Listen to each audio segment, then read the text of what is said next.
one of the things that is very topical at the moment, and I have got to ask you about it, are the way that our police officers deal with the Stop Oil protesters.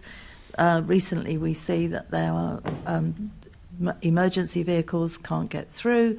They're just sat there. Members of the public are taking it in their own hands to try and drag them off the streets, which could be dangerous for everybody concerned, but I quite frankly don't blame them. I think I'd be tempted to remove them. And even stories of police officers giving these people sat in the middle of the road cups of tea. Now, I personally think that's appalling. I know a lot of Londoners think it's appalling. Can you tell us the thought behind that and why we are not going to remove them from the streets where they're obstructing immediately? Yeah, I haven't seen the cups of tea point, and I hope we haven't been doing that because I don't think we should be. I agree with you. That's not our responsibility. This has been a really difficult operation over the 11 days so far, and frankly, it annoys me how much it's taking away from policing local communities. In 11 days, we have put 2,156 officer days into doing this. So that's a sort of couple of hundred per day, roughly. That's an enormous amount of policing resources that aren't tackling issues that matter to local communities, aren't dealing with knife crime, aren't dealing with violence against women and girls. We've made 338 arrests. The majority are just Stop Oil and a handful are animal rebellion. And that's the scale of the operation. I'm frustrated that we haven't done better for London, but the team are working incredibly hard at this.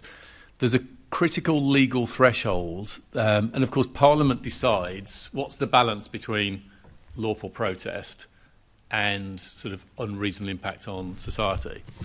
And there are various legal criteria for our intervention. Some of them are about fear of violence and things which don't apply in this sort of situation. The critical one in this context is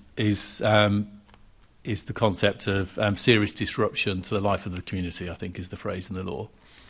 And so to assess whether these protests are causing that serious disruption, and I know there's lots of sort of media and commentary which suggests there might be, multiple times a day we're taking a view from TfL, relevant local councils, so in most cases on this one I imagine Westminster, and other partners like emergency services, to look at are these protests, are they currently or are they heading towards causing serious disruption to the life of the community? And over the last 11 days, all of those partners have been of view that it doesn't cause serious disruption. Now, I know there'll be people here who have a different view, but in terms of... I'm one. Yeah. Oh, exactly, yeah, and I can understand that.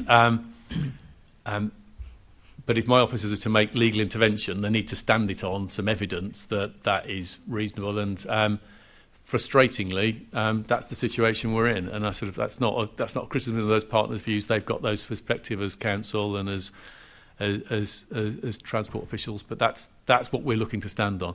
As soon as they feel, or if it was hitting a business district, if the businesses feel, as soon as we have evidence of that serious disruption either being crossed as a line or a good prospect of it being crossed, then we'll start to be more assertive with our powers. But surely gridlocks of the road where emergency vehicles can't get through, that is disruption, and that is disruption of the worst kind. If somebody can't get to a hospital in an ambulance, if a fire engine can't get through to a fire, surely that's disruption. What happens if one of your vehicles needs to get to a police officer who's in serious trouble and you need to get people to assist him? What happens then? Would you regard it then as blocking the roads as a hindrance or going over that level that you have to? Because most of the public, it's bad enough they can't get to work. It is shocking when people can't get emergency vehicles to where they need to be. And that's what happens when you gridlock the road system. I agree with a lot of your sentiment, but the scale of gridlock created depending on the road that's blocked, the law is very clear that just blocking a road in itself isn't automatically serious disruption. And whilst it's committing some offences in terms of in terms of obstruction of the highway, those aren't prosecutable if it's a lawful protest, as long as it doesn't exceed reasonable bounds. And that's the judgments police officers have to make the whole time. And as I said at the start, the fact that I've been sort of putting 200 officers a day into policing this, I don't welcome that. That's not good for London's communities, frankly. No, it isn't. But I have to work within the legal framework, and I would love to be able to close these down more quickly and spend less policing resources on it at the moment.